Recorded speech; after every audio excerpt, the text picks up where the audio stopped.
Ya, aku akan bagikan sedikit tentang pengertian kontemplatif ini. Jadi, seperti yang aku bagikan, kontemplatif ini adalah sebuah bentuk refleksi atau sebuah perenungan tentang firman Tuhan. Itu secara umum. Nah, contohnya adalah berdoa, terus eh, me- saat teduh juga termaksud. Jadi, di mana eh, di DR kita juga masing-masing di mana kita momen di mana kita benar-benar merenungkan firman Tuhan, benar-benar mencari makna yang eh, tersirat dalam nas-nas Alkitab itu adalah pengertian secara umum tentang kontemplatif. Nah, ada pengertian lain khususnya dalam tradisi Kristiani, terutama di monastik ya. Monastik itu tentang kayak apa biarawan dan em, contoh lain mungkin apa bahasanya ya, yang orang Katolik yang mengkhususkan diri menjadi seorang full timer pelayan Tuhan gitu. Nah, jadi ada beberapa pandangan yang menganggap bahwa kontemplatif ini adalah keseluruhan hidupnya itu benar-benar memfokuskan diri dalam merenungkan dan menghayati firman gitu. Jadi bukan secara eh, terbagi-bagi hidupnya.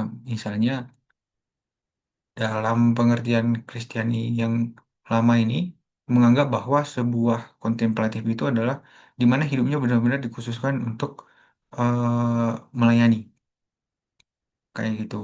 Nah, walaupun demikian dalam pandangan yang lebih luas, pekerjaan sehari-hari pun bisa menjadi kontemplatif bila dilakukan dengan kesadaran penuh akan hadirat Allah.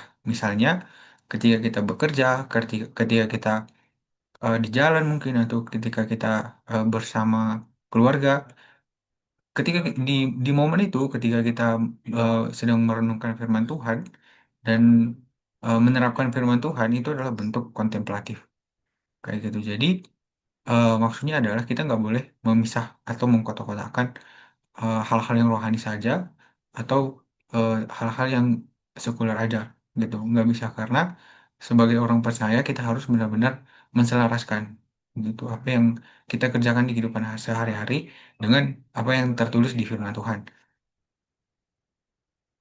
kayak gitu. Lanjut. Jadi sebelum masuk ke nutsnya, aku akan bagikan sedikit tentang latar belakang dari sejarah gereja ya teman-teman. Kalau kita lihat di situ ada tiga macam aku dapat. Yang pertama eh Eusebius, mohon maaf kalau pembacaannya kurang tepat ya. Yang kedua ada Agustinus dan ketiga ada abad pertengahan dan ini ada tiga tokoh yang disebutkan. Yang pertama itu Eusebius di bab keempat. Nah, menurut Eusebius ini, ia menganggap bahwa nilai hidup kontemplatif adalah di mana seseorang meninggalkan dunia, berdoa dan secara fokus merenungkan firman gitu. Dan dan pandangan ini menganggap bahwa kontemplatif itu lebih tinggi daripada hidup orang biasa, kayak pedagang di zaman dulu, pedagang atau mungkin petani gitu. Dan ini dianggap lebih tinggi posisinya di sini di masa itu gitu. Dan di sini berkembanglah sebuah pemandangan, bukan pemandangan, berkembang sebuah pandangan dualisme di mana seorang rohaniawan, imam atau biarawan itu dianggap lebih tinggi statusnya daripada orang yang hanya bekerja sebagai petani atau mungkin hanya sebagai pedagang dan lain sebagainya. Kayak gitu. Dia cukup meng- mengkontraskan sebuah status di mana ketika orang yang mempunyai status sebagai biarawan dalam pekerjaannya itu statusnya lebih tinggi. Nah, yang kedua di masa 300 354 sampai 430 Masehi, si ini tentang ini dibagikan, bukan dibagikan, ini tentang Agustinus. Nah, jadi di sini aku mau bagikan juga tentang pandangan di mana berkaitan tentang kontemplatif tadi ya teman-teman. Jadi Agustinus menganggap bahwa kontemplatif ini lebih tinggi dari sebuah tindakan meski keduanya dilakukan. Nah, misalnya ada seorang eh, pendeta, pemimpin gereja mungkin, atau di kehidupan sehari-hari mungkin dia juga beternak atau mungkin mengerjakan sesuatu yang lain, dan mungkin ada hal yang dikerjakan di luar dari pelayanan. Nah, pandangan ini menguatkan tradisi yang di atas tadi, yang tentang Siubesius tadi, bahwa ketika seseorang yang mempunyai pekerjaan yang memfokuskan diri sebagai rohaniawan secara full time di dalam kehidupannya, itu dianggap lebih tinggi, gitu. Dan pandangan ini menguatkan eh, dan pandangan ini menganggap bahwa biarawan dan kehidupan religius itu lebih suci, gitu. Artinya mengkotak-kotakan bahwa eh, petani itu pekerjaannya kurang suci, dan seorang apa tukang kayu itu pekerjaannya kurang suci, kayak gitu. Itu pandangan yang uh, ber, berkembang pada saat itu. Dan kita masuk ke bagian ketiga di abad pertengahan, di reformasi ada tiga tokoh juga ya teman-teman, dan semuanya ini akan menutup bagian latar belakangnya dan pandangan tentang kontemplatif tadi. Jadi, eh Walter Walter Hilton di abad ke-12 menyarankan hidup campuran. Campuran maksudnya eh, sebuah kehidupan yang rohani dan kehidupan yang biasa lah, kita nggak biasa, biasa seperti bekerja sebagai seorang pedagang atau petani, itu hidupnya bercampur, gitu. Dan nanti di bahan kita akan juga lihat bagaimana Marta dan Maria itu harus dikerjakan secara bersamaan, eh, tokohnya. Bukan orangnya ya, maksudnya tokohnya, gitu. Karena kan yang kita tahu Maria itu orang yang mendengarkan Tuhan, dan Marta itu adalah orang yang sibuk em, melayani Tuhan, gitu. Nah, yang ketiga itu Teresa dari Avila di tahun 1515 sampai 1582 menekankan bahwa Maria dan Marta harus bekerja sama, di mana doa dan pekerjaan itu dikerjakan secara berdampingan dan menjadikan pelayanan lebih nyata, gitu. Jadi tetap mendukung pandangan campuran tadi, di mana ya memang ya kita dalam kehidupan kita harus eh, membuat konsep Maria dan konsep Marta itu dijalankan secara berbarengan, gitu. Dan ketiga ada Francis de Sales di tahun 1567 sampai 1622 memuji pandangan tentang hidup campuran tadi. Jadi si Francis ini memuji bagaimana seseorang itu istilahnya hidupnya campuran, mencampurkan di mana kehidupan rohani dan kehidupan biasa itu sama pentingnya, gitu. Bahkan lebih luas di dalam pekerjaan, eh, keluarga dan bisnis dan apapun yang dikerjakan dalam kehidupannya. Dengan kata lain, tradisi gereja terbaik akhirnya tidak menempatkan Maria dan Marta itu berlawanan, gitu, melainkan menggabungkan keduanya. Dan aku di depan akan ke depannya akan lebih menjelaskan bagaimana Maria dan Marta ini bisa uh, uh, di apa ya di kolaps kalau bahasa sekarang ya, berpadu kayak gitu. Oke. Kita akan coba baca ya tentang Maria dan Marta ini, itu dari Lukas 10 ayat 38 sampai 42. Kita baca bergantian.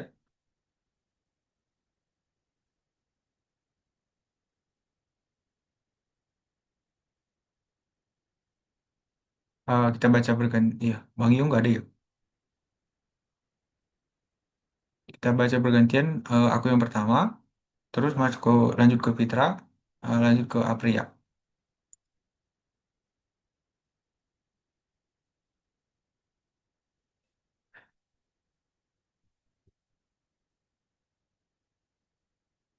Boleh, udah dapat atau aku perlu mau di-share ayatnya?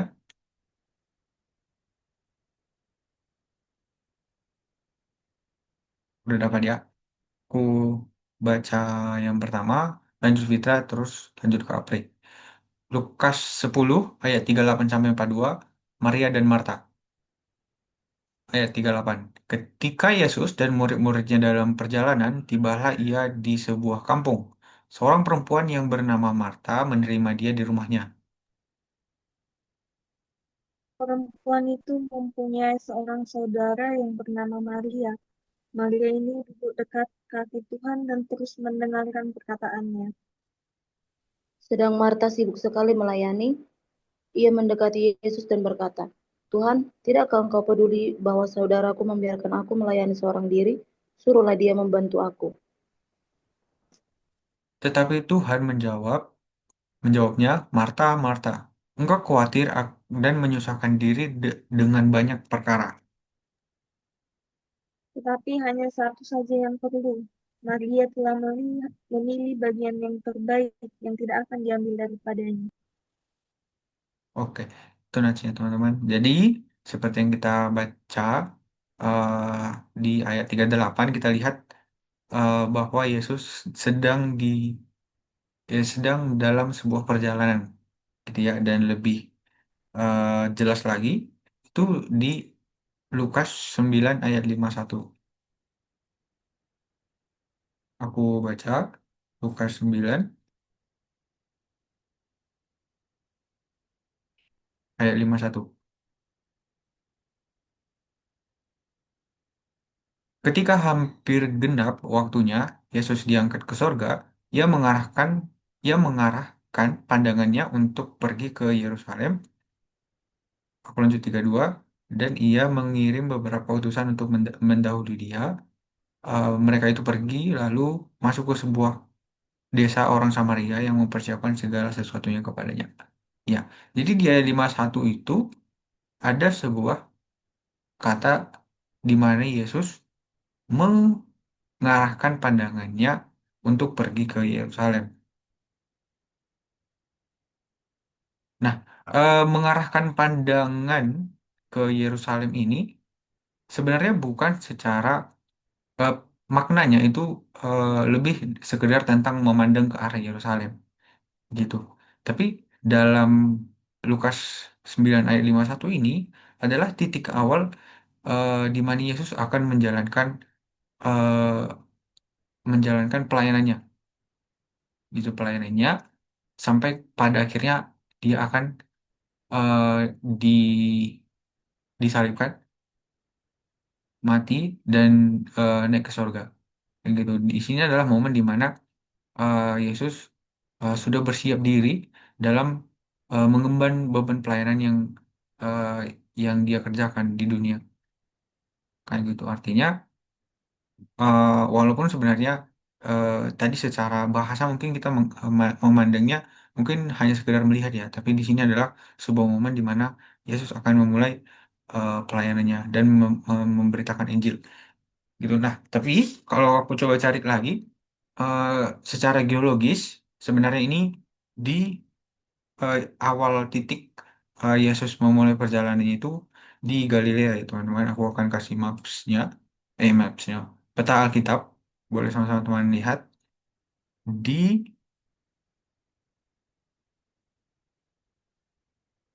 Galilea mana tadi ya?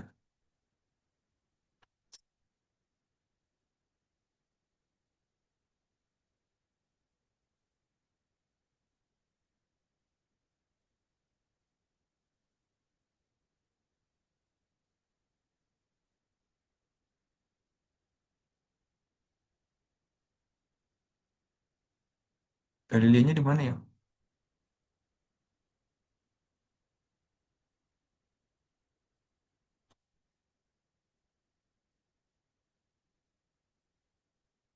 Oke lah. Em,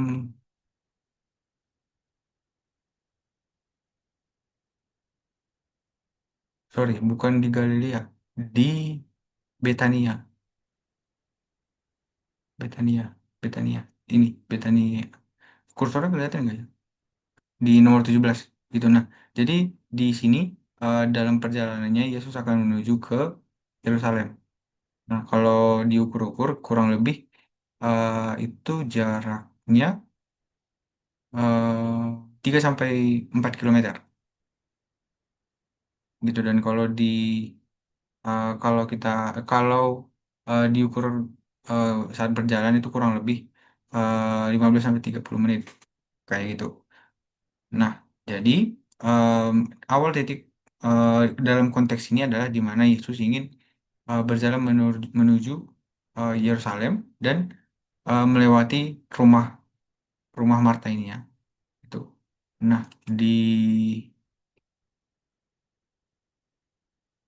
seperti yang kita tadi udah lihat, lokasi dari konteks nas Alkitab Lukas ini adalah rumah Marta gitu. Nah, apa yang menjadi permasalahannya gitu? Apa yang menjadi permasalahan dan apa yang eh, coba dibagikan oleh Injil Lukas di sini. Jadi poin permasalahannya adalah di mana Marta merasa terbeban, cemas, lalu mengeluh kepada Yesus agar Maria membantu. Gitu. Lalu Yesus menegur dengan lembut dan menegaskan bahwa Maria telah memilih bagian yang terbaik. Gitu. Jadi Nats ini bukan menentang praktik pekerjaan praktis, tetapi mengangkat prioritas mendengarkan firman di atas kesibukan yang membuat hati kita tidak fokus kepada Tuhan. Gitu. Jadi em, aku aku mau ingatkan lagi sama teman-teman semua bahwa hal-hal yang kita kerjakan dalam pekerjaan pastinya sangat em, menyibukkan kita. Pekerjaan di kantor, mungkin kita punya masalah di luar atau apapun itu, dan suaranya cukup bising dan membuat fokus kita tidak ke suara Tuhan lagi. Gitu. Dan secara kalau aku juga pribadi orangnya agak workaholic, di mana kalau ada satu kerjaan yang belum selesai, eh, aku fokuskan kerjaan supaya selesai dulu. Bahkan orang yang ngechat pun kadang nggak aku lihat, kayak gitu. Gitu. Itu mungkin saking fokusnya, gitu. Dan di Naci ini kita diingatkan bahwa jangan fokus-fokus banget gitu sama dunia ini, gitu. Walaupun kita diutus sama Tuhan mengerjakan pekerjaan kita dan Tuhan sudah mengaruniakan apapun yang menjadi pekerjaan kita, jangan sampai hal itu menyibukkan kita, gitu. Karena kita lihat juga di Nas tadi bagaimana Marta niatnya baik, gitu, menyambut Yesus dan juga murid-muridnya di rumahnya, gitu. Tapi dia lupa tentang eh, apa yang terpenting, gitu. Dia lupa apa yang seharusnya terutama, gitu. Dan kita lihat bagaimana Maria memilih, gitu, memilih apa yang terbaik, kayak gitu. Nah, di aku akan coba bahas dari masing-masing natsnya, ayatnya ya teman-teman. Kita akan mulai dari gambaran umum. Perikop ini menceritakan Yesus yang singgah ke rumah Marta dan Maria. Maria sibuk, Marta sibuk melayani sementara Maria duduk di kaki Yesus mendengarkan pengajarannya. Yesus menegur Marta yang rasah dan menegaskan bahwa Maria telah memilih bagian yang terbaik. Em, kita akan coba bahas masing-masing per ayat ya teman-teman. Kita kita lihat dari Lukas 10 ayat 38.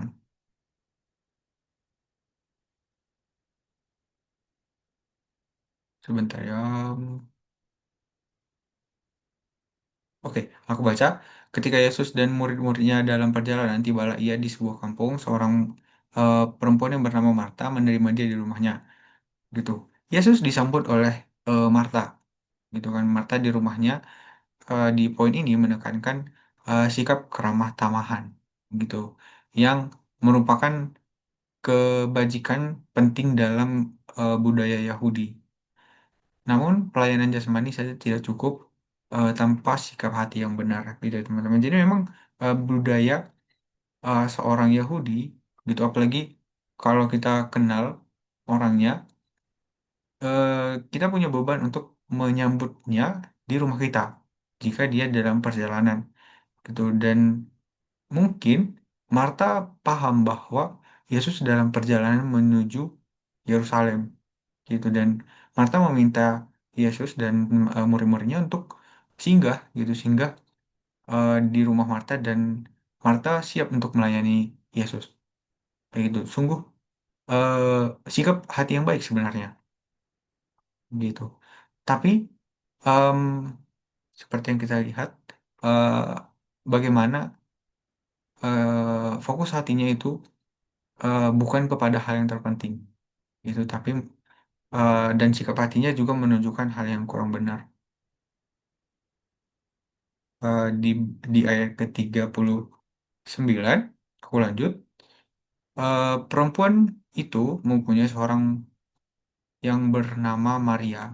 Maria itu duduk dekat kaki Tuhan dan terus mendengarkan perkataannya. Maria eh, Maria memilih dekat kaki Yesus dan terus mendengarkan perkataannya. Jadi sama yang seperti yang aku sampaikan tadi, bahwa Maria telah memilih apa yang terbaik, kayak gitu. Maria memilih duduk di kaki Yesus dan mendengarkan firman-Nya. Frasa duduk di kaki itu eh, menggambarkan posisi seorang murid yang rendah hati, menyerap pengajaran gurunya. Em, Pastinya kalau teman-teman eh, di sekolah punya guru favorit, kalau bisa pengennya duduknya di depan gitu kan, supaya apa yang disampaikan guru itu bisa lebih eh, cepat kita tangkap kayak gitu. Atau mungkin orang-orang yang kita favoritkan ketika dia ngomong, kita dengan spontan mendekat gitu dan mendengarkan apa yang disampaikan. Gitu sama seperti Maria gitu, dan dia langsung duduk di kaki Tuhan Yesus kayak gitu. Di Matius 6 ayat 33, di di apa, di terjemahan ayat T, ayat yang terbuka, ini salah satu tafsiran, bukan tafsiran, terjemahan bahasa Indonesia teman-teman. Aku bacakan Matius 6 ayat 33. Akan tetapi carilah dahulu kerajaan dan kebenarannya, dan semuanya itu akan ditambahkan kepadamu gitu. Dan Maria menangkap hal ini gitu. Maria langsung memilih mendengarkan kebenaran gitu, memilih mendengarkan firman Tuhan gitu. Dia tidak mengkhawatirkan rumah ini lagi hektik gitu, lagi hektik karena banyak orang yang datang dan kita harus menjamu mereka gitu. Tapi fokus Maria tetap kepada firman gitu, tetap kepada firman, dan bagaimana bagaimana dia sebisa mungkin bisa mendengarkan dengan jelas sehingga dia bisa duduk di kaki Tuhan, di kaki Yesus pada saat itu gitu. Dan di sini kita di diajari ya, kita diajari bahwa firman itu adalah firman kebenaran gitu, dan seharusnya kita punya sikap hati seperti Maria gitu, yang si sigap gitu, sigap mendengarkan firman dan rindu gitu, dan haus eh, mau mendengarkan firman gitu. Di Yakobus 1 ayat 22, jadilah pelaku firman dan bukan hanya pendengar, jika tidak kamu menipu diri sendiri. Itu dari ayatnya juga. Em, Kenapa aku kutip dari Yakobus, teman-teman? Karena ini memang satu nats ini kita nggak cukup jelas dibagikan bagaimana kira-kira seorang Marta itu melaksanakan, atau em, apakah apakah Maria itu hanya seorang yang pendengar saja atau bagaimana ya? Ini kurang dijelaskan. Tapi eh, lepas daripada itu, kembali ke kita masing-masing gitu. Dalam kehidupan kita, kita pastinya sudah mendengar firman dan bagaimana kita seharusnya berlaku dalam kehidupan sehari-hari gitu. Kita juga udah banyak bahas tentang topik pekerjaan di bahan bahan kita sebelumnya, dan banyak, berarti ada total 16 tokoh Alkitab yang kita lihat sama-sama bagaimana pekerjaannya, eh, pelayanannya, dan bagaimana Allah pun turut serta menyertai gitu. Nah, dari situ semua aku mau sampaikan kepada kita semua, jangan hanya sebagai pendengar gitu. Karena ketika hanya kita sebagai pendengar, kita menipu diri sendiri gitu. Jadi marilah mendengarkan firman seperti Maria adalah langkah awal, namun harus dilanjutkan dengan ketaatan. Dan memang yang pertama seperti Maria gitu. Kita langsung mau haus mendengarkan firman Tuhan, tapi itu adalah langkah awal. Gitu. Dan langkah selanjutnya adalah bagaimana kita menjadi pelaku firman gitu. Dan yang terbaik adalah mendengar dan melakukan. Aku lanjut ke ayat 40. Aku bacakan.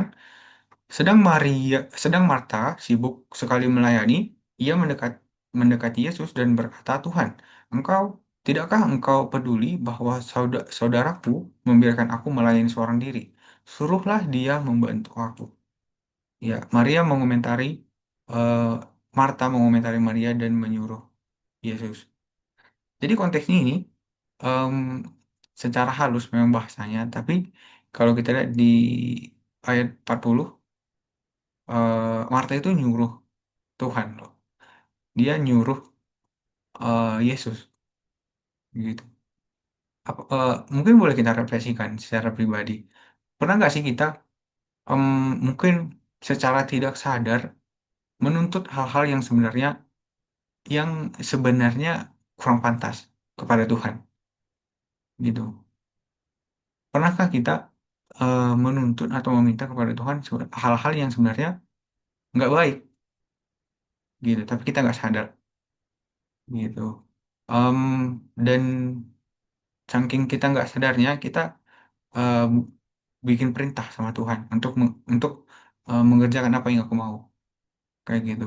Nah, permasalahannya di sini adalah bukan apa yang kita mau, tapi hati kita sedang tidak berfokus kepada Tuhan itu sendiri. Gitu. Tapi kita berfokus hanya kepada kesibukan. Gitu sama seperti Marta gitu. Dia melakukan pelayanan kepada Tuhan gitu. Tapi yang em, dia lupa bahwa orang yang datang itu adalah Tuhan Yesus sendiri gitu. Firman yang hidup gitu adalah sebuah eh, kesempatan yang langka seorang Yesus datang ke rumahnya gitu. Tapi Maria malah memilih untuk sibuk gitu melakukan menjamu Tuhan Yesus dan murid-muridnya gitu. Nah, walaupun aku dari tadi cukup eh, kontras menjelaskan bahwa Marta ini eh, kayak apa ya, kayak kalau di film-film jadi bad bad boysnya, bad girlsnya kan. Cuman kita nggak boleh tutup mata bahwa Marta ini adalah orang yang sigap gitu. Dan yang menawari rumah untuk ditinggali itu bukan Mari.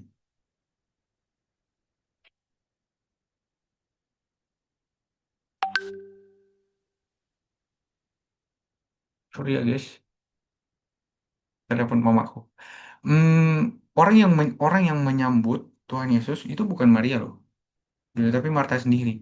Itu yang menyediakan rumahnya supaya Tuhan Yesus bisa beristirahat di rumahnya, kayak gitu. Itu adalah sebuah sikap yang harus juga kita teladani. Makanya tadi di awal aku bilang, em, kita nggak boleh kayak Maria aja, gitu. Tapi kita harus kayak Marta, gitu. Marta yang sigap dalam menerima Tuhan, gitu dan melayani, gitu kan. Sama yang kayak gue tadi, kita nggak bisa sebagai pendengar doang, kita harus melakukan kayak gitu. Aku lanjut di ayat 41. Tetapi Tuhan menjawabnya, Marta, Marta, engkau khawatir dan menyusahkan diri dengan banyak perkara. Ya, em, di sini aku nggak ada dapat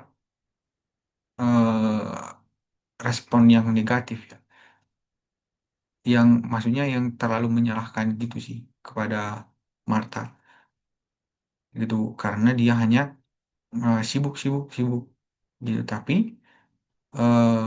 di sini Tuhan Yesus apa namanya mengingatkan ya teman-teman, mengingatkan dan menyadarkan bahwa Marta ini fokusnya sudah salah gitu, bukan kepada apa yang terpenting kayak gitu.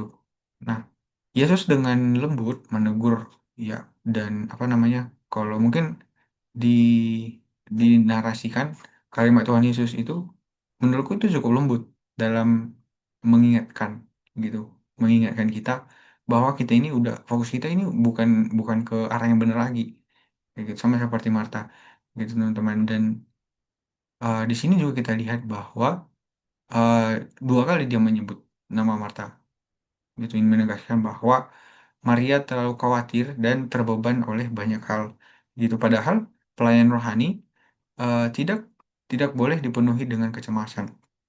Tidak boleh dipenuhi dengan kecemasan, teman-teman. Itu makanya em, dalam pekerjaan, ketika kita terlalu khawatir, ketika kita terlalu sibuk atau mungkin terlalu sampai tidak mendengarkan firman lagi, ada yang salah gitu. Berarti ada yang salah dengan pekerjaan itu. Kayak gitu. Di Kolose 3 ayat 23 bilang bahwa apa yang kamu lakukan, lakukanlah dengan segenap hati, seperti untuk Tuhan dan bukan untuk manusia. Gitu. Pekerjaan itu, pelayanan itu, kita harus lakukan dengan segenap hati. Kayak gitu. Walaupun dengan segenap hati, jangan sampai kita dipenuhi dengan kecemasan. Karena apa? Ketika kita cemas, artinya fokus kita bisa hilang.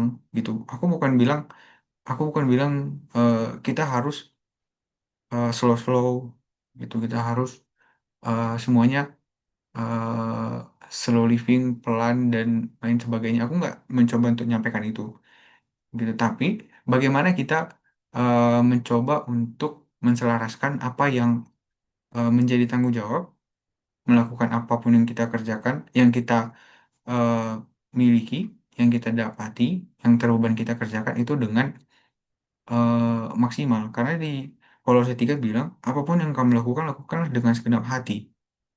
Gitu. Dan menurutku, em, dengan berleha-leha itu bukan dengan segenap hati.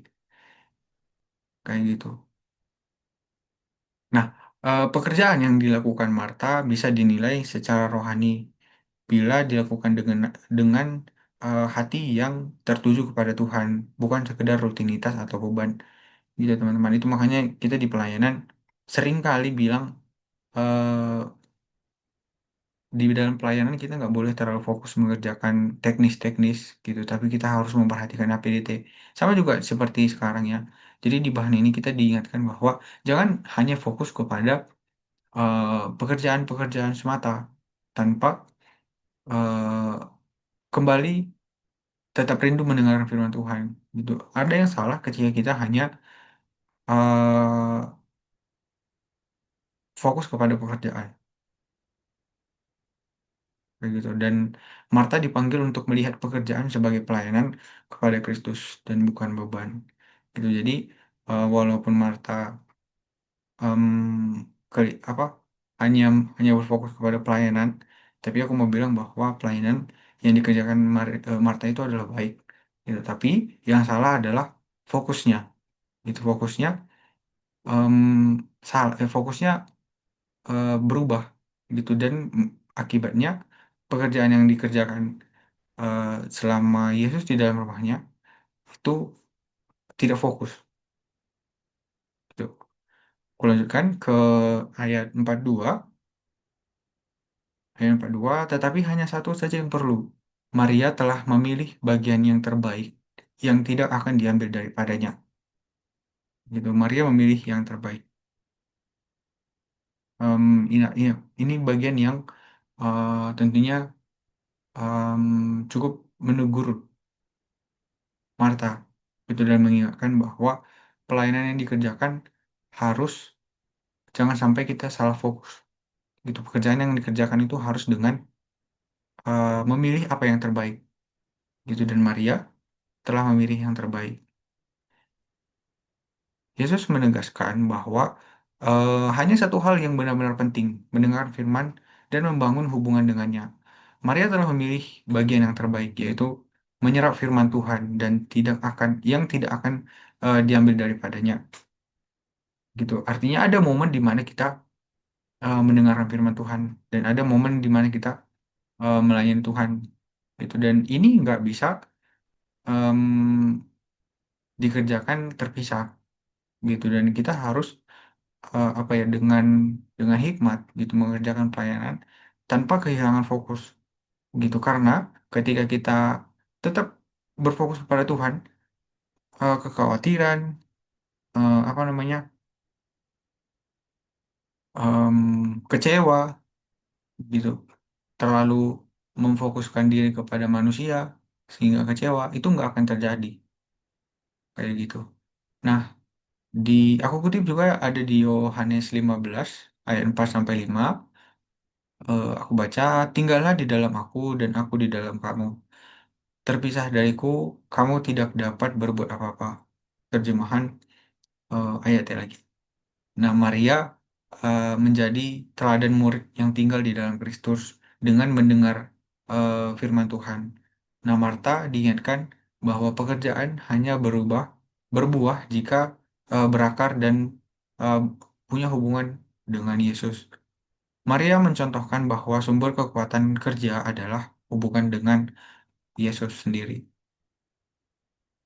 Dan di sini aku juga kutip dari 1 Tesalonika 5 ayat 17, teruslah berdoa. Gitu. Bagaimana cara kita tetap menjalin hubungan dengan Yesus? Pastinya dengan berdoa, gitu, dan juga membaca firman. Di 1 Tesalonika diingatkan bahwa kita harus terus berdoa, karena doa bukan aktivitas yang terpisah dari pekerjaan, gitu, melainkan napas hidup orang Kristen. Gitu. Bahkan saat bekerja, orang Kristen bisa menjaga hati yang berdoa. Artinya, ketika kita sibuk dengan pekerjaan, atau mungkin kita melihat sesuatu apapun yang terjadi di dalam pekerjaan kita, kita bisa dalam hati yang tetap berjaga-jaga dalam doa. Gitu, bukan yang kayak terlalu khawatir, kira-kira kalau misalnya em, apa ya, gajiku cuma segini, hidupku gimana ya? Gitu. Itu menurutku bukan hati yang berjaga-jaga dalam doa, gitu. Dan semua orang Kristen dipanggil menjadi Maria dan Marta secara sekaligus. Gitu, bukan hanya seperti Marta dan bukan hanya seperti Maria, gitu, di mana kita aktif bekerja sambil terus menjaga relasi kita dengan Tuhan. Ada 4 poin penting yang aku bisa bagikan dari bahan kita pada malam hari ini. Yang pertama tentang pekerjaan dan HPDT harus seimbang. Ya pastinya cukup cukup familiar untuk didengar, tapi belum tentu maksimal dikerjakannya. Nah, pelayanan dan HPDT harus seimbang. Marta melambangkan pelayanan yang aktif, Maria melambangkan kerohanian yang mendengarkan. Em, Memang mungkin cukup sulit ya.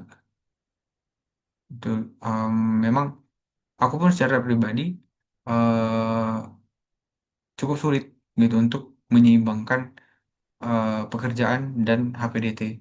Itu apalagi sekarang aku nggak tahu akar masalahnya apa. Tapi mungkin karena kurang prioritas juga sih.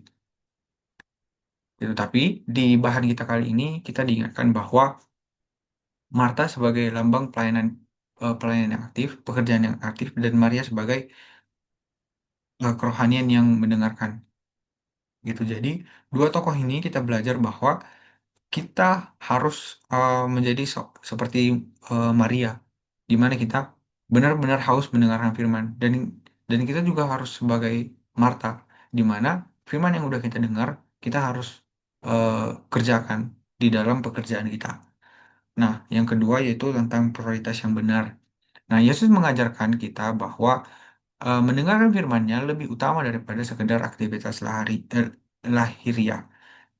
Nah, jadi em, Tuhan udah bagikan kepada kita bahwa yang terpenting itu mendengarkan firman, gitu. Itu makanya setiap kali kita di pelayanan, kalau ada pelayanan eh, jadi MC kah atau song leader atau apapun itu, kita pasti selalu awali dengan firman kayak gitu. Karena apa? Ketika kita hanya mengerjakan pelayanan, fokus kita pasti seperti Marta gitu. Kita akan cemas, kita akan khawatir tentang hal-hal yang sebenarnya nggak penting penting banget gitu. Tapi di sini kita diingatkan bahwa kita harus tetap sadar dan kita harus pegang teguh apa yang terpenting itu adalah mendengarkan firman Tuhan gitu. Jadi teman-teman kita harus terus apa ya terus mengingatkan diri kita pribadi dan membuat apa ya prinsip mungkin ya membuat prinsip bahwa yang baru bahwa firman adalah mendengarkan firman adalah yang paling penting kayak gitu. Yang ketiga itu ketenangan batin. Ketenangan batin kenapa aku coba kutip kalimat ketenangan batin. Jadi kekhawatiran dan kesibukan itu pasti dan mungkin dan bahkan pasti untuk terjadi kayak gitu. Bahkan tanpa kita sadari gitu teman-teman. Atau mungkin pada saat ini teman-teman sedang dalam posisi begitu atau mungkin nanti gitu em, kita akan merasakan kekhawatiran atau kecemasan yang berlebihan dalam hal apapun itu gitu kita harus punya ketenangan batin di mana kita tidak khawatir dan tidak terlalu sibuk eh, sehingga kita bisa ya dan kita tidak terlalu sibuk sehingga apapun yang menghalangi pengalaman kita bersama Tuhan, pengalaman rohani kita kepada Tuhan itu bisa hilang. Gitu kita harus eh, punya sebuah ketenangan batin di mana kita tetap menempatkan Kristus yang utama. Gitu sehingga menurutku ketika kita buat prioritas dan yang terutama itu adalah firman, kita nggak akan jadi orang-orang yang punya apa apa bahasanya punya orang-orang yang menjadi tersakiti, play victim, bukan play victim, apa bahasanya? eh Mental victim gitu, yang merasa aku gagal nih, aku adalah orang yang tidak cakap, aku adalah orang yang em, nggak mampu, banyak kurangnya, gitu itu menurutku dia lagi nggak tenang. Itu karena apa? Fokusnya hanya kepada dirinya sendiri. Gitu. Jadi di bahan kita ini kita diingatkan bahwa kita harus sama-sama eh, menjaga hati kita. Kita harus sama-sama menjaga hati kita tetap selaras kepada firman Tuhan. Dan yang keempat adalah bagian yang terbaik. Di nats ini kita sama-sama sudah baca bahwa Tuhan sendiri yang sampaikan apa yang terbaik ya, yaitu mendengarkan firman Tuhan. Gitu. Jangan sampai memilih hal yang lain. Itu yang membuat prioritas kita, fokus kita pekerjaan atau apapun yang kita kerjakan di dalam kehidupan itu salah gitu. Kita harus benar-benar memprioritaskan artinya apa yang nomor satu, nomor dua, nomor tiga. Jadi kita harus membuat urutannya sendiri dan Tuhan kasih tahu kepada kita bahwa yang paling utama itu adalah mendengarkan firman Tuhan.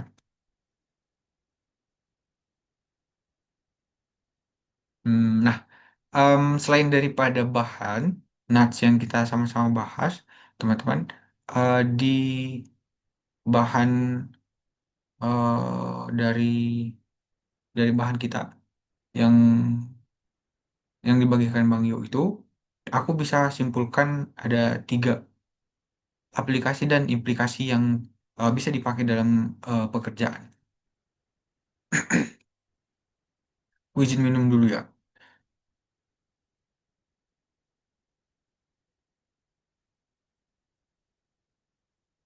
Oke, yang pertama, pekerjaan adalah suci. Tadi sama-sama kita lihat bahwa ada pandangan-pandangan yang menganggap bahwa pekerjaan itu bukan suci. Yang paling suci itu orang-orang yang mengkhususkan dirinya sebagai biarawan, rohaniawan, secara full timer. Tapi di bahan ini dijelaskan bahwa dan kita juga udah belajar dari awal itu pekerjaan itu bukanlah sebuah sebuah kutuk. Gitu. Pekerjaan itu adalah pekerjaan itu adalah suci.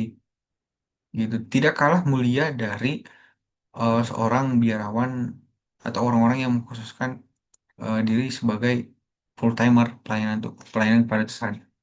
Gitu. Kita yang bekerja di kantor, kita yang mengerjakan em, apa namanya finance atau mengajar atau ke pajak atau apapun itu, kita nggak boleh menganggap pekerjaan itu tidak suci. Tapi di bahan kita sama-sama tahu bahwa pekerjaan adalah pekerjaan suci karena Tuhan sendiri yang memberikan. Gitu. Tuhan yang memberikan sarana kita untuk bekerja. Gitu. Di mana di tengah-tengah dunia yang sudah terkontaminasi dengan dosa ini, di tengah-tengah dosa yang em, di mana-mana ada dosa gitu. Apalagi di tengah-tengah kondisi Indonesia Raya yang cukup memprihatinkan. Dan kadang juga fokusku membuat khawatir gitu karena terlalu memikirkan negara ini gitu. Tapi secara khusus di sini kita diingatkan bahwa tidak ada pekerjaan yang tidak suci. Walaupun eh, maksudnya pekerjaan dari Tuhan ya. Bukan berarti apapun pekerjaan di dunia ini suci bukan belum tentu. Tetapi kita nggak boleh em, kotak-kotakan kayak gitu pekerjaan yang suci cuman yang eh, pendeta doang, yang full timer doang nggak. Gitu. Tapi pekerjaan kita adalah pekerjaan suci yang daripada Tuhan. Di mana kita tetap kita sendiri yang menentukan apakah itu suci atau enggak. Gitu bagaimana kita bisa mengerjakan pelayanan yang pekerjaan yang kita kerjakan itu seturut dengan firman Tuhan.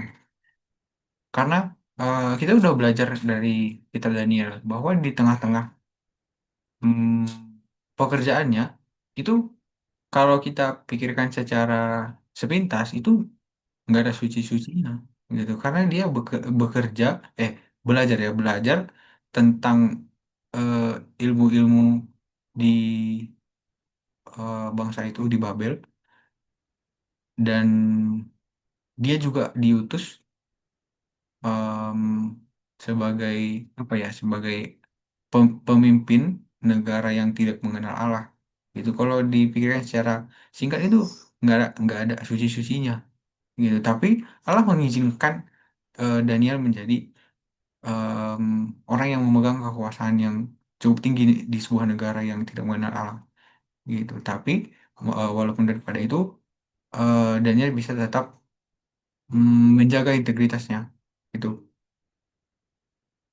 Nah, poin yang kedua adalah pekerjaan tidak boleh menghalangi doa, gitu teman-teman. Apapun yang menjadi pekerjaan kita, kita harus kita nggak boleh keliru seperti Marta, gitu di mana Marta eh, keliru bukan karena pekerjaan, tetapi karena hatinya yang terganggu oleh kekhawatiran. Gitu. Aku di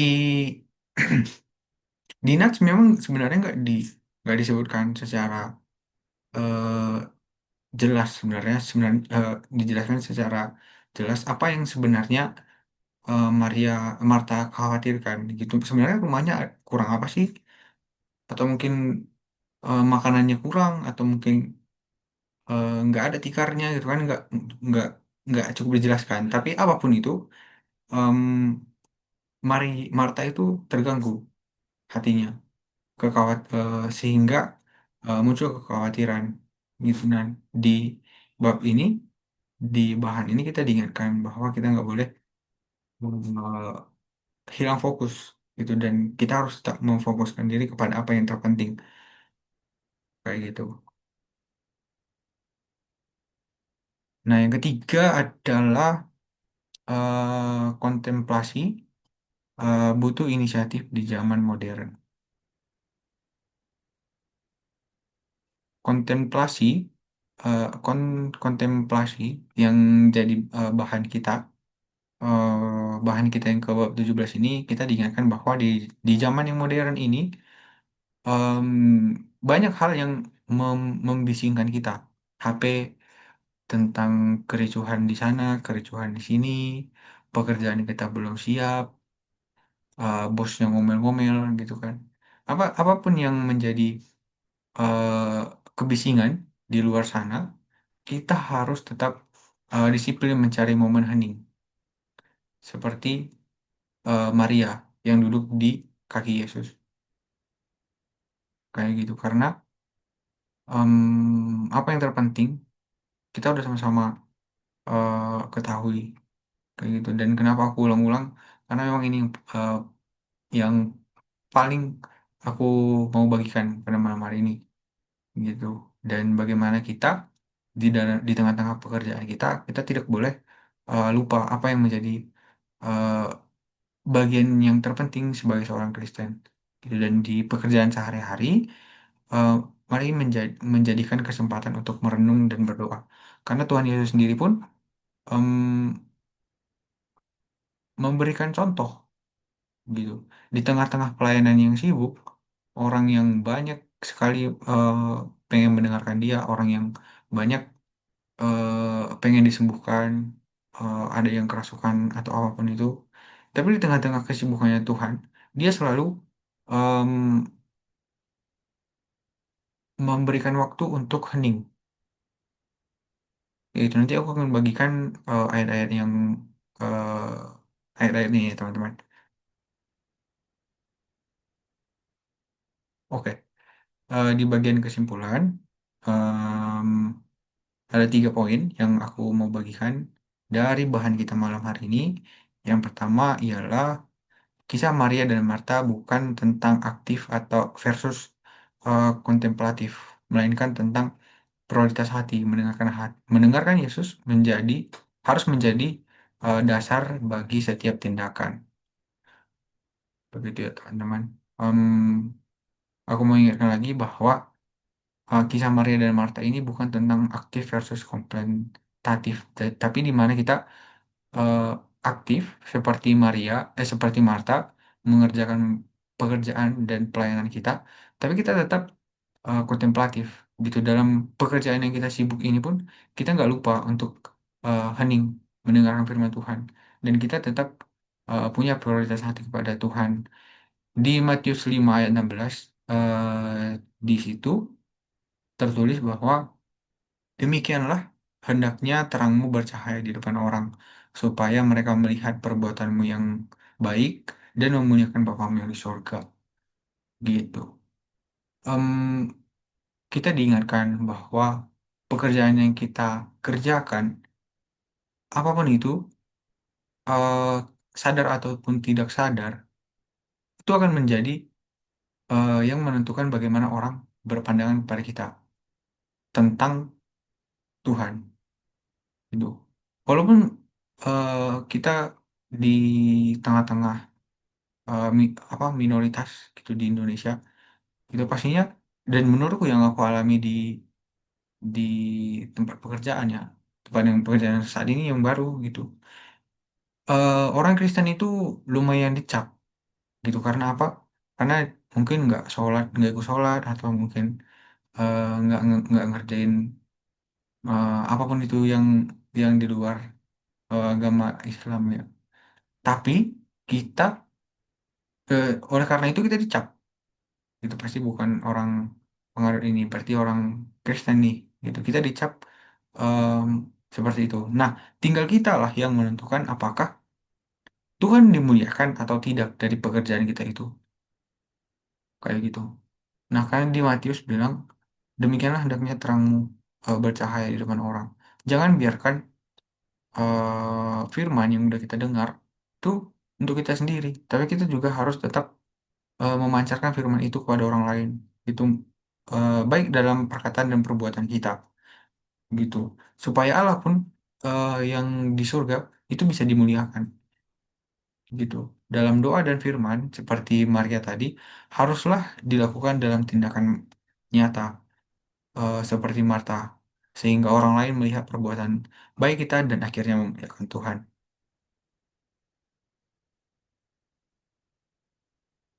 Yang kedua, Yesus sendiri menggabungkan keduanya. Ia sibuk melayani, tetapi juga menarik diri untuk berdoa. Nah, aku akan bagikan ada tiga em, Alkitab yang eh, mendukung kesimpulan yang kedua ya teman-teman. Yang pertama itu Matius 3 ayat Matius 1 ayat 35 berbunyi demikian. Pagi-pagi benar ketika hari masih gelap, Yesus bangun dan pergi ke tempat yang sunyi lalu dia berdoa di sana. Em, ini yang juga menjadi dasar kita bersaat teduh ya teman-teman. Dan yang diajarkan di di kelompok kecil yang diajarkan oleh PKK sama kita. Gitu bahwa di tengah-tengah pekerjaan yang sibuk, pelayanan yang sibuk Tuhan kerjakan di waktu sunyi pagi-pagi benar, dia masih sempat berdoa, membuat waktu yang sunyi, mencari waktu tempat yang sunyi dan membuat waktu teduh, gitu waktu teduh dan berbicara kepada Tuhan. Nah, lain eh, dari situ ada juga di Markus 6 ayat 31 berbunyi demikian. Lalu Tak, lalu Yesus, berkata kepada mereka, marilah ke tempat yang sunyi, supaya kita sendirian dan beristirahat seketika. Sebab memang begitu banyaknya orang yang datang dan lalu pergi, sehingga makan pun mereka tak sempat.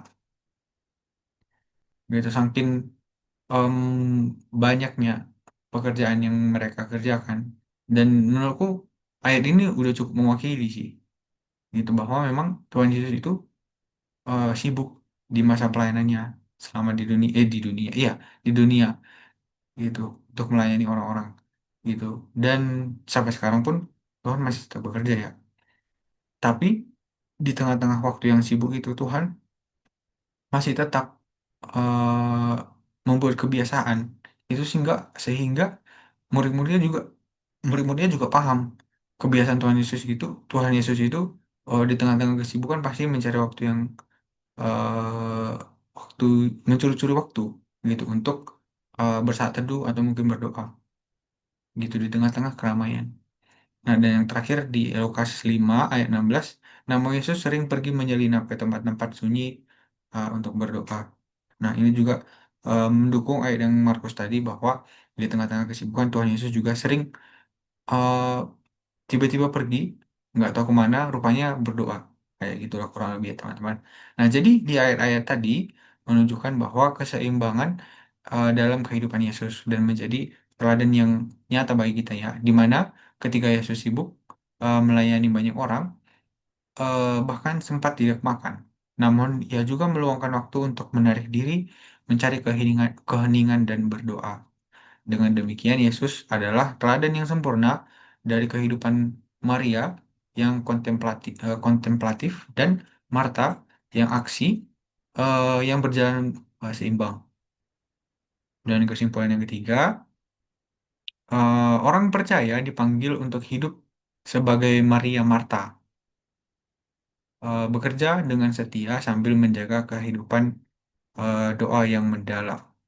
Gitu. Jadi kedua tokoh ini kita nggak boleh pisahkan gitu dalam kehidupan kita. Kita harus sama-sama menjalankannya kayak gitu. Maria dan Marta gitu. Mungkin itu juga ya kali yang bikin kenapa namanya mirip-mirip Maria Marta. Supaya kalau ingat satu jangan lupa yang lain gitu kali ya. Em, nah, di sini aku akan bagikan juga tiga ayat yang mendukung. Yang pertama itu dari Yakobus 2 ayat 17. Demikian firman Tuhan. Demikian juga iman, jika iman tidak disertai perbuatan-perbuatan, pada dasarnya iman itu mati. Gitu. Bagaimana cara kita menunjukkan iman? Pastinya dengan menunjukkan dalam doa dan iman, seperti Maria. Gitu. Tapi harus juga diwujudkan dalam tindakan nyata seperti Marta. Menurutku, Yakobus 2 ayat 17 ini sudah cukup menjelaskan bahwa iman yang benar itu adalah iman yang disertai dengan perbuatan. Karena di Yakobus bilang, tunjukkan kepadaku imanmu tanpa perbuatan, aku akan tunjukkan imanku dengan perbuatan. Kayak gitu. Karena iman itu nggak bisa ngomong doang. Kayak gitu. Dan yang selanjutnya itu dari Kolose 4 ayat 2, mengingatkan kita tentang bertekunlah dalam doa dan berjaga-jaga dan mengucap syukur. Gitu. Di Kolose 4 ayat 2 kita diingatkan bahwa doa adalah napas hidup orang percaya yang harus terus dipelihara di tengah pekerjaan kita yang pekerjaan sehari-hari ya teman-teman. Jadi teruslah sempatkan berdoa, teruslah sempatkan berdoa di tengah-tengah kesibukan kita. Kayak gitu, bukan cuma doa makan. Kayak gitu. Yang terakhir itu di 1 Korintus 15 ayat 58. Jadi saudara-saudaraku seiman yang kekasih, berdirilah kuat, jangan goyah, melimpahlah selalu dalam pekerjaan Tuhan. Sebab kamu tahu bahwa jerih lelahmu tidak sia-sia di dalam Tuhan. Itu 1 Korintus 15 ayat 58. Kita harus dari nats ini Paulus mengingatkan kita bahwa kita harus tetap kuat. Kita harus jangan goyah di tengah-tengah pekerjaan yang kita kerjakan. Karena jerih lelah yang kita kerjakan saat ini itu tidak sia-sia di dalam Tuhan. Apapun yang kita kerjakan itu tidak akan sia-sia. Gitu. Apalagi kita kerjakan dengan tetap menjaga integritas dan tetap memprioritaskan Tuhan. Gitu. Dan kita juga udah lihat bagaimana hal itu nyata di em, kisah nabi-nabi sebelumnya ya. Kita udah bahas 16 tuh. 16 tokoh yang berkaitan tentang topik pekerjaan ini. Gitu. Jadi di poin ketiga ini yang mau aku bagikan bahwa kehidupan Kristen sejati menuntut kita untuk berakar di dalam doa seperti Maria dan melimpah dalam pekerjaan untuk Tuhan seperti Marta. Keduanya bukan lawan, melainkan suatu kesatuan dalam iman yang hidup. Nah, itu aku ulangin lagi bahwa di dalam kehidupan kita nggak boleh membatasi diri hanya seperti Maria gitu. Tapi kita harus seperti Marta juga di dalam kehidupan. Karena apa? Karena jerih lelah kita nggak akan sia-sia daripada Tuhan. Dan kenapa demikian? Karena apapun yang kita kerjakan, orang lain akan lihat gitu. Dan bagaimana terangmu di dalam hatimu itu harus berpancar keluar gitu dan bisa dirasakan orang lain dan bisa berdampak kepada orang lain sehingga Tuhan sendiri yang dipermuliakan gitu. Kita yang semakin kecil, tapi Tuhan yang semakin besar, gitu semakin tinggi. Dan ya, aku juga pribadi di bahan ini cukup cukup tertampar ya, gitu. Karena ketika pun aku menyampaikan firman kepada teman-teman, pastinya itu juga kena ke aku.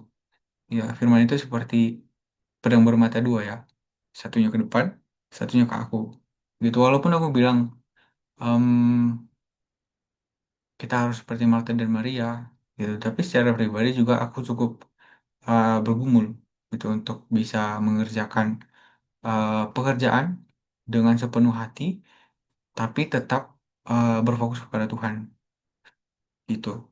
Jadi di bahan kita ini diingatkan bahwa setiap pekerjaan yang kita kerjakan, kita harus benar-benar mengerjakannya dengan sepenuh hati, seperti kepada Tuhan, karena pekerjaan kita akan memberikan memberikan kepada orang lain bagaimana dampaknya gitu dan juga kita udah pelajari bahwa pekerjaan itu seharusnya berdampak gitu pekerjaan itu harus berdampak jangan seperti em, apa namanya lilin yang ditaruh di kaki dia di bawah kolong ya kalau bahasa sederhananya gitu nggak ada gunanya gitu karena hanya menerangi yang di bawah padahal kita butuh yang ke atas kan kayak gitu itu sih em, yang aku mau bagikan kepada teman-teman tentang kontemplatif. Itu pekerjaan kontemplatif, di mana kita harus eh, menselaraskan pekerjaan kita yang kita kerjakan dengan sepenuh hati, tapi tetap aktif,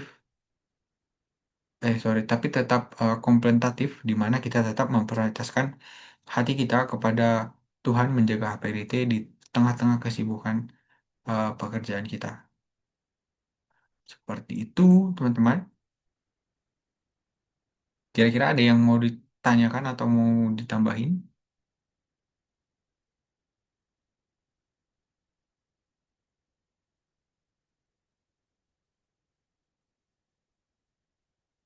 Atau boleh kita masuk ke bagian diskusi?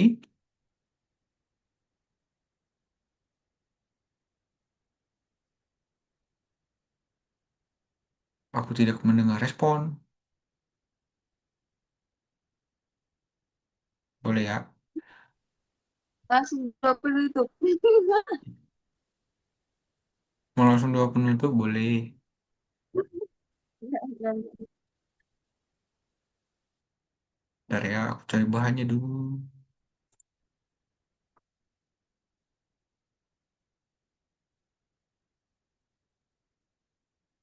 Oke, kita masuk ke bagian diskusi saja ya, langsung. Oke, aku tutup poinnya. Aku akan sharing dana, enggak ya? Aku akan sharing bahannya, bahan diskusi. Kelihatan ya, untuk diskusi. Diskusikan kutipan berikut dari lain The Button. Betapa berbeda segalanya bagi seorang pengrajin yang mengubah sebagian dunia dengan tangannya sendiri, yang dapat melihat karyanya sebagai sesuatu yang berasal dari dirinya sendiri dan pada akhirnya atau seumur hidupnya dapat mundur sejenak dan menunjukkan pada sesuatu objek baik itu sepotong kanvas, kursi dan kendi tanah liat dan melihatnya sebagai wadah yang stabil dari kelihatannya. Apakah Anda setuju atau tidak setuju dengan penilaian ini tentang pekerjaan manual? Mengapa atau tidak? Bahasanya agak belibet ya. Bahkan jika Anda mencari nafkah melalui pekerjaan berbasis pengetahuan atau IT, terpaku pada layar komputer atau dalam profesi lain yang tidak memerlukan tenaga fisik, sebagian dari pekerjaan Anda, baik di bengkel kayu, dapur, atau halaman belakang, baik di dapur maupun tidak, adalah pekerjaan manual. Apa yang telah Anda pelajari tentang diri Anda melalui pekerjaan tersebut?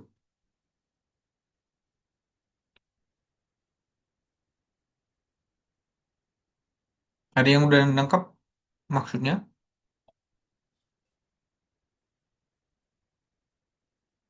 Agak susah ya, paham ya? Bahkan jika Anda mencari nafkah melalui pekerjaan berbasis pengetahuan etik, terpaku pada layar atau dalam profesi lain yang tidak memerlukan fisik. Atau pekerjaan apa yang telah Anda pelajari tentang diri Anda melalui pekerjaan tersebut? Oh, refleksi mungkin ya. Dan kaitannya tentang bahan. Apa yang apa yang Anda telah pelajari tentang diri Anda melalui pekerjaan tersebut.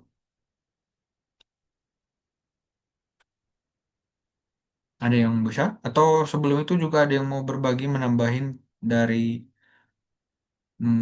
Martha dan Maria tadi? Atau mau ditutup?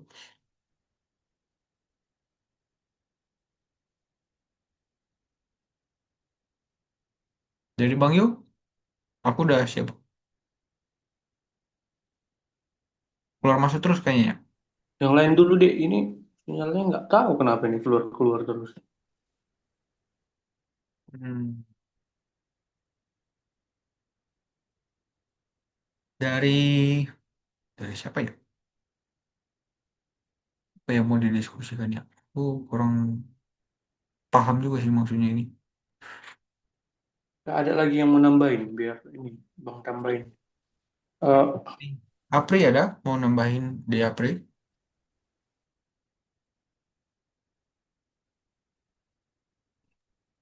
Nggak ada bang, cukup bang. dari Fitra, Tidak ada. dari Bang Harles mungkin mau nanya atau mau berbagi.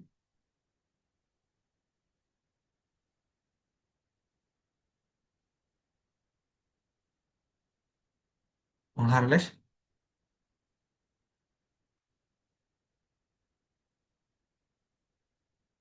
oke, mungkin lagi, oke, lagi masih belum, lagi sibuk. Dari Bang Yul Bang, udah nggak ada lagi yang mau nambahin.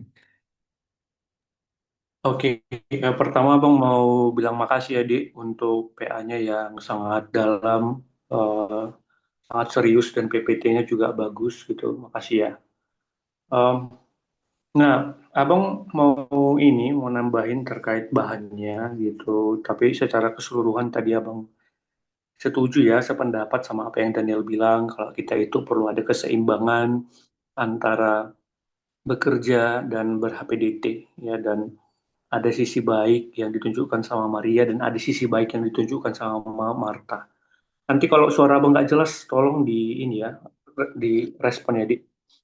Nah, Maria dan Marta ini sebenarnya kisah ini menunjukkan dua sisi yang berbeda cara pandang mengenai bekerja.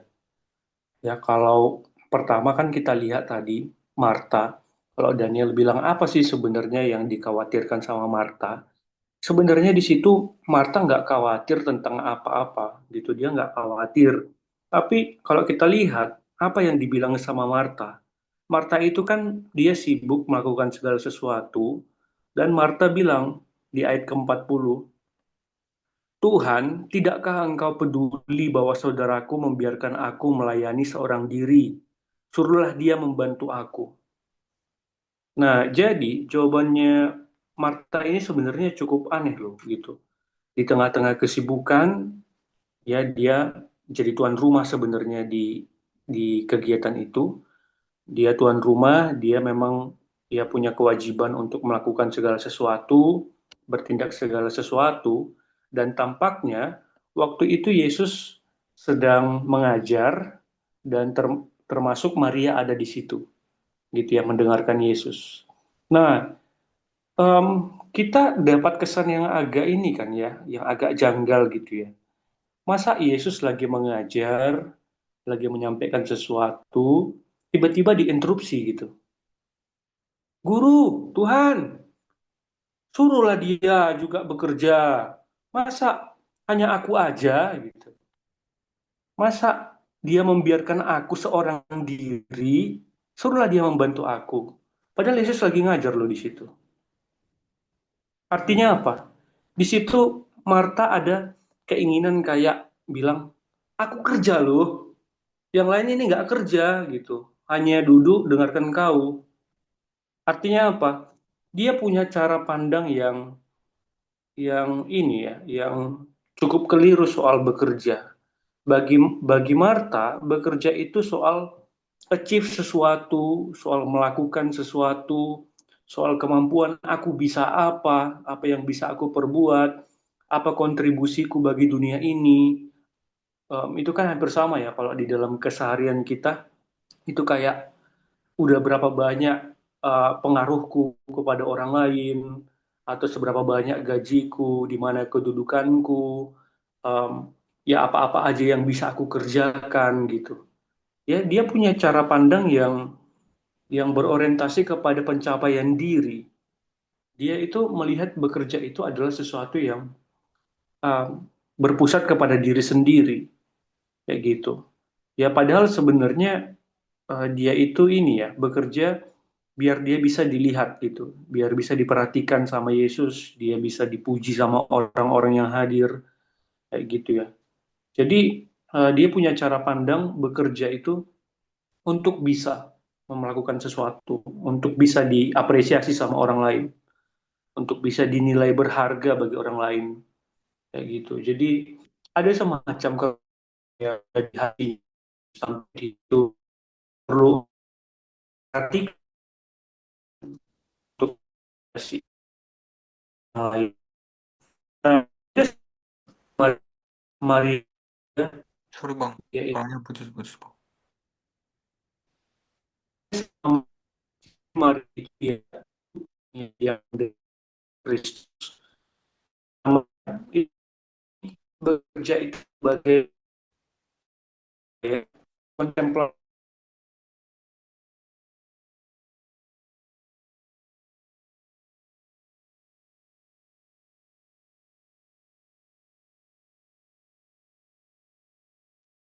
Nah, karena bagi Maria gitu ketika dia ada di sana mendengarkan Kristus ya itu di mana dia sedang mengerjakan bagian yang terbaik gitu ya yang tidak diambil daripadanya gitu ya Abang setuju kalau itu dikaitkan dengan HPDT membangun hubungan secara pribadi sama Tuhan gitu tapi bisa kita lihat kayak mana ya Maria memaknai bekerja.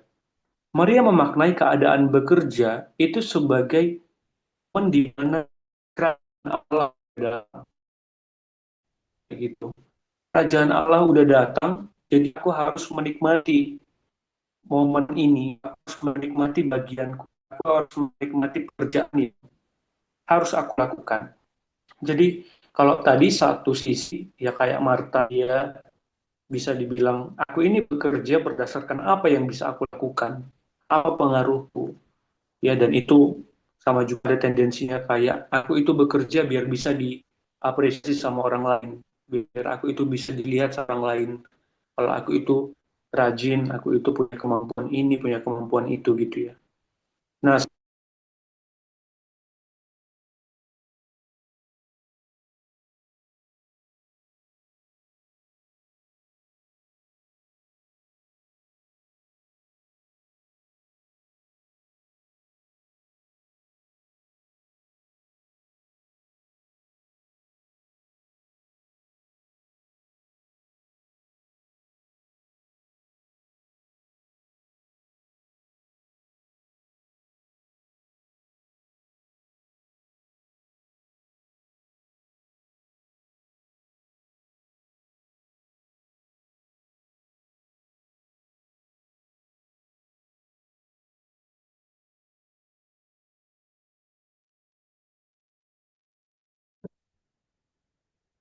oke, nah jadi sementara di sisi yang lain Maria itu dia memahami bekerja itu sebagai datangnya kerajaan Allah gitu. Ya di sampingnya dia tahu apa yang menjadi prioritas, tapi kita perlu punya pemahaman kayak gitu ya ketika bekerja, bahwa kita itu bekerja karena kerajaan Allah telah datang di dalam Kristus. Karena apa yang nggak bisa kita lakukan itu udah dikerjakan sama Yesus.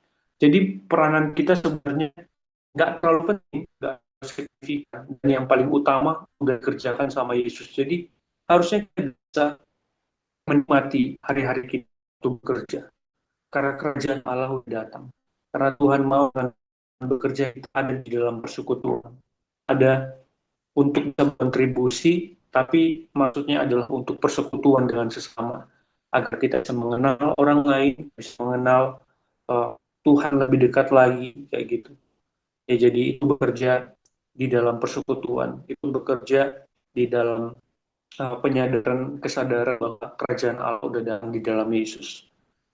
Kayak gitu ya. Nah, terus Yesus bilang apa ya? Memang kan di situ Yesus menegur Marta. Ya memang apa yang dilakukan Marta itu keliru. Sekalipun ya ada benar dia bilang Daniel bahwa bekerja yang sibuk itu memang harus ada melibatkan Tuhan, iya. Tapi memang di dalam bagian ini Marta itu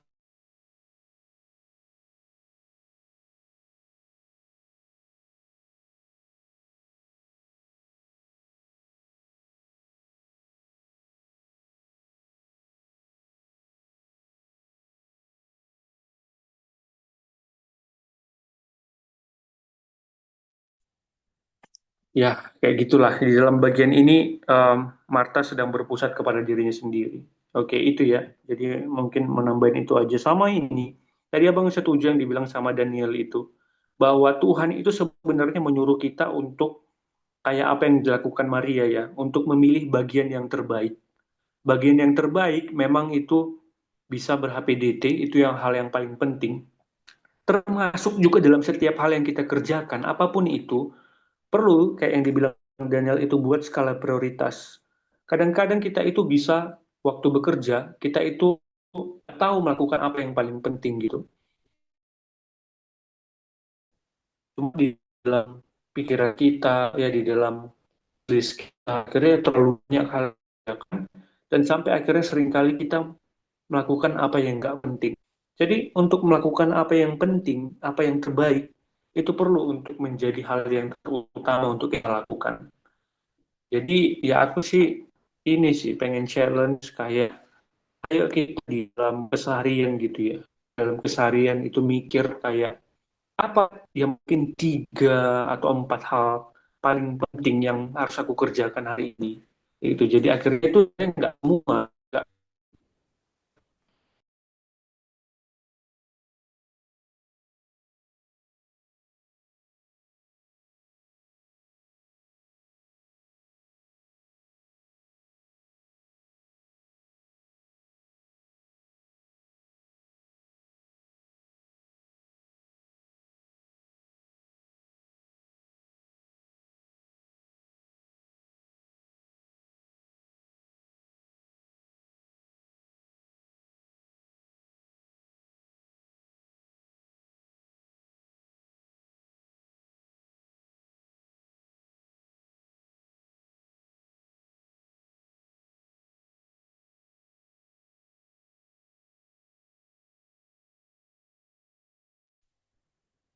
Udah deh itu aja deh. Jadi nggak banyak hal sebenarnya yang harus kita lakukan, cukup yang penting-penting aja gitu. Udah itu aja, makasih deh. Oke, terima kasih kembali Bang. Hmm, oke, aku stop recordnya ya.